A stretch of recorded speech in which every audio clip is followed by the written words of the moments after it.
Hello chess fans, this is Rick from Chess to Impress with coverage of round 3 of the 2017 Sinquefield Cup. From this round I picked the USA versus Russia clash, Caruana against Nepomniachtchi. Let's get into it. Caruana was white, Nepomniachtchi was black. E4, C5, and even though Nepomniachtchi lost his first 2 games, he does not shy away from the battle and plays the aggressive Sicilian.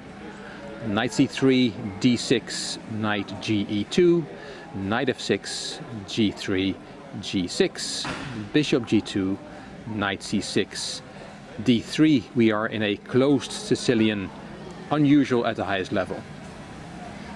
Bishop g7, h3, rook b8, a4, a6, f4, bishop d7, bishop e3, b5, Caruana took on b5, Nepomniachtchi took back, queen d2, and that move is really to make room for the knight, because after b4 the knight went to d1. Both players castled, queen c7 from Nepomniachtchi and g4. Typical close Sicilian play, white plays on the king side, black plays on the queen side. Rook a8, and now an instructive move from Caruana. He played rook b1. Looks very odd at first glance, but white does not want to swap rooks, and with rook b1 he keeps some control on the queen side with his rook. If he takes on a8, black takes back with the rook and has total control over the a file. After rook b1, Nepomniachtchi played rook a2, f5, Caruana keeps going forward on the king side. Knight went to e5 and bishop h6. Caruana wants to swap the dark squared bishops. That bishop on g7 is a very strong piece for black. Queen a7, king h1, bishop b5.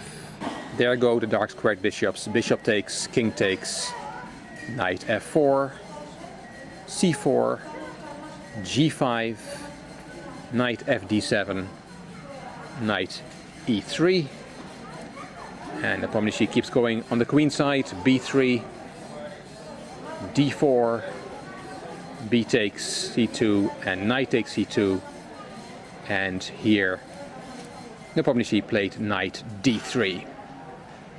Let's look at an alternative. c3 looks like a logical move, attacking the queen and attacking the rook. But after queen takes c3, bishop takes f1, rook takes f1, the point of this exchange sacrifice is that the knight on d5 is now trapped.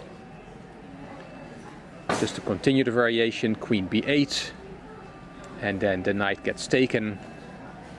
And after rook c8, black has nice lines for his heavy pieces on the queen side, although the computer still favors white.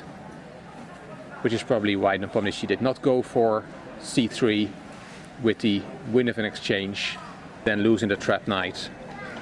He went for knight d3. Knight d5 from Caruana, threatening the pawn on e7 and also threatening a fork on c3, forking rook and bishop. e5 was Nepomniachtchi's reply, and there comes the fork. Nepomniachtchi defends the rook in a tactical way, queen a5.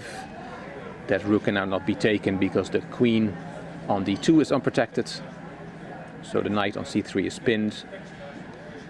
d takes e5 from Caruana, knight 7 takes e5, and knight d4, threatening the bishop on b5. Here Caruana had a better option. Instead of knight d4, he could have played queen e3.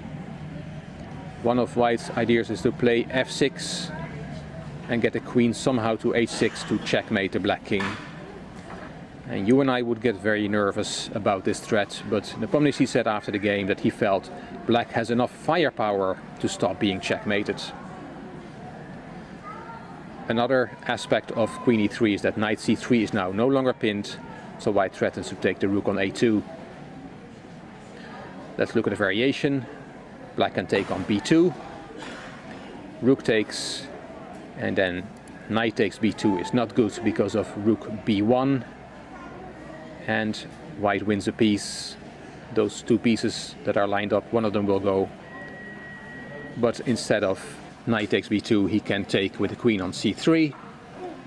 Then white takes on b5, black takes on c2, and after rook d5 white is better. He has attacking chances against black's king. Black of course has his hopes pinned on the c-pawn, but it takes some time to realize it looks like white is quicker in this variation. So all that after queen e3, which wasn't played. As said, Caruana played knight d4, threatening the bishop on b5. Bishop went back to d7.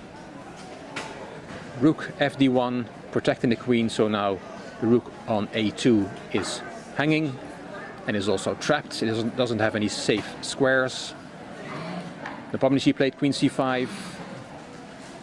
Caruana took the rook, and Nepomniachtchi took on d4, took the knight. Black has compensation for the exchange because of the octopus on d3. That is not a knight, that is an octopus. A very strong piece which reminds chess players of an 1985 World Championship game between Karpov and Kasparov, where Kasparov won a beautiful game based on an octopus on d3. Rook f1 from white. Caruana was in terrible time trouble. He had only a few minutes left to move 40, and it was move 32. Bishop c6, knight c3, rook b8, queen e2, and rook b3, with the threat of knight takes b2, winning a pawn. Let's show you how that works. If we make a silly move for white, for example h4, then you can see that black can take on b2, because after rook takes b2 the queen can take the knight on c3, and black has won a pawn this way. Caruana played knight d1, protecting the b2 pawn, and knight c5 from Nepomniachtchi. We get a move repetition now. Nepomniachtchi said afterwards he could have played moves like queen b6 or bishop d7 in Caruana's time trouble, and he said that in a different tournament situation he might have done that. But having lost the first two games, he was desperate to stop the bleeding and get on the scoreboard.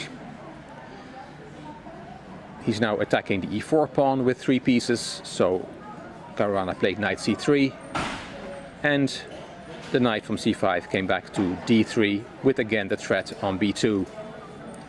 So knight d1 was played, knight c5 and knight c3, and the game was agreed to a draw because of this move repetition. So Ian Nepomniachtchi is in the tournament. He got his first draw on the board, and Caruana stays on top of the table with a win and 2 draws. These are the results, and now you can see why I picked a draw, because all games were drawn. Karjakin, Aronian, we saw Caruana and Nepomniachtchi, but also Vachier-Lagrave against Fiedler, So against Nakamura, the All-American clash, and the clash of the former world champion Anand versus the current world champion Carlsen also ended in a draw. The standings, nothing changed much. Everybody got an extra half point. We have still 3 leaders, Carlsen, Caruana and Vachier-Lagrave. Round 4 will be played on Saturday the 5th of August, and I will be here after the round to tell you what happens. Hope you enjoyed this video. If you did, please give it a thumbs up. Please subscribe to the Chess to Impress channel. Please leave a comment, and if you like the video, it would be great if you could share it on social media by clicking the share button on YouTube. You also might want to check out my Chess to Progress channel. The link is in the description box, as well as a link to the playlist of Sinquefield Cup 2017. This is Rick from Chess to Impress. Thank you for watching.